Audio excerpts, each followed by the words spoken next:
पीयूष के पास खुद सांसद है हनुमान बेनीवाल मौजूद है बातचीत करने के लिए। Piyush, over to you. धन्यवाद। इस वक्त हनुमान बेनीवाल जी मौजूद हैं। सर, ये पूरा वाकया हुआ, आप पार्लियामेंट में थे, तमाम जो वहां पर लोग थे, सांसद थे, उन्होंने कहा आपने बड़ी दिलेरी से जाके उस लड़के को पकड़ा और उस लड़के को वहां से निकालने की कोशिश की और सुरक्षा कर्मियों को सौंपा। पूरा वाकया आपसे समझना चाहेंगे एक बार, ये कैसे हुआ था जब पार्लियामेंट चल रही थी?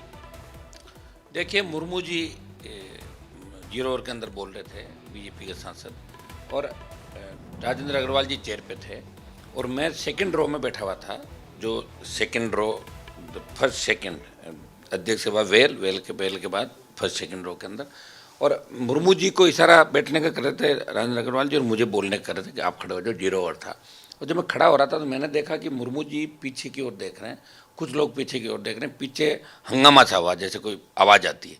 एक व्यक्ति कूद गया चेयर पर, एक व्यक्ति लटका हुआ था, इससे विजिटर गैलरी से एक व्यक्ति लटका हुआ था, और जो कूदा था वो व्यक्ति तेज़ी से आगे बढ़ रहा था, जंप करता हुआ आगे बढ़ रहा था। और फिर मैं मेरी सीट से हट के पीछे की ओर गया, 2-3 जो हमारी रो है पीछे की ओर गया, जब तक वो लड़का जंप करता हुआ आगे आ रहा था, और पीछे वाला जो लड़का था वो भी एक्शन मोड के अंदर आ गया था, और उस पीछे वाले लड़के ने कुछ स्प्रे करने का पीछे प्रयास किया, और इतने में मैंने इस लड़के को दबोच लिया, जो आगे था उसको मैंने दबोच लिया, उसको पकड़ लिया और नीचे पटक दिया उस लड़के को। और उसके साथ थोड़ा फिर और भी एमपी लोग आगे थे, उसको ढंग से एक बार फ्राई भी की उसकी।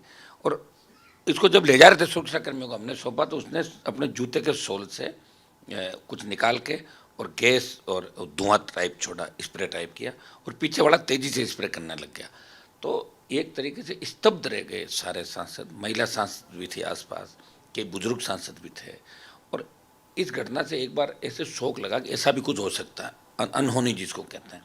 नई पार्लियामेंट की सिक्योरिटी को लेके नई पार्लियामेंट भवन को बन करोड़ों रुपए खर्च कर दिए, और आज 13 दिसंबर को वो बरसी है, वो दिन है, याद आता है जब हमारे शहीदों ने शहादत दी इस पार्लियामेंट को बचाने के लिए, देश के नेताओं को बचाने के लिए। 13 दिसंबर 2001 को इस बरसी के दिन 2 लोग अंदर कूद जाते हैं और करोड़ों रुपये सिक्योरिटी पे खर्च अपन कर रहे हैं। 2 लोग उनको मोटिवेट कर रहे थे ऊपर, एक लेडी और एक आदमी, उनका अभी तक अता पता नहीं। कोई बाहर से एक औरत को पकड़ते कह रहे हमने उनको पकड़ लिया। अरे भाई, वो कहाँ है जो अंदर थे? दो 4 हो गए ना, 2 तो अंदर दर्शक दीर्घा में। और जब जैसे स्थगित की तो जाने लगे, उन लोगों को तो लाओ, वो साथ कौन थे? वो वीडियो फुटेज निकाल के उन 2 को भी पकड़ना चाहिए। और लोकसभा अध्यक्ष जी का ये बयान बड़ा चिंता का विषय है। वो तो विधानसभा में विधायक रहे हमारे साथ, भाई है हमारे, लेकिन वो इस तरह कह रहे घटना कुछ हुई नहीं। तो किस घटना का वेट कर, मरने का वेट करते? 5-10-15 एमपी मर जाते, या क्या इंतजार कर रहे थे लोग? अगर उन्हें जहरीली गैस होती, अंधे हो जाते, मारे जाते, या इनको चाकू छुरा लेके आ जाते, वो जूते के अंदर चाकू छुरे से किसी का गला काट सकते थे, वो रक्षा मंत्री पर अटैक कर सकते जो बैठे हुए थे, और मंत्रियों पर कर सकते। आखिर उनका मकसद क्या था? वो कौन सा प्रोटेस्ट करना चाह रहे थे?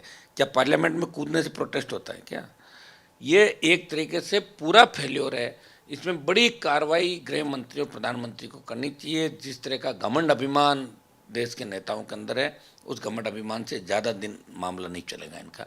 एक दिन इनको इस बात पे सोचना होगा। इस मामले में जो ऑल पार्टी मीटिंग की बात करी थी, हमें तो उसमें नहीं बुलाया, 2-4 पार्टी के फ्लोर लीडर को बुलाया, जैसे अध्यक्ष जी बुलाते हैं।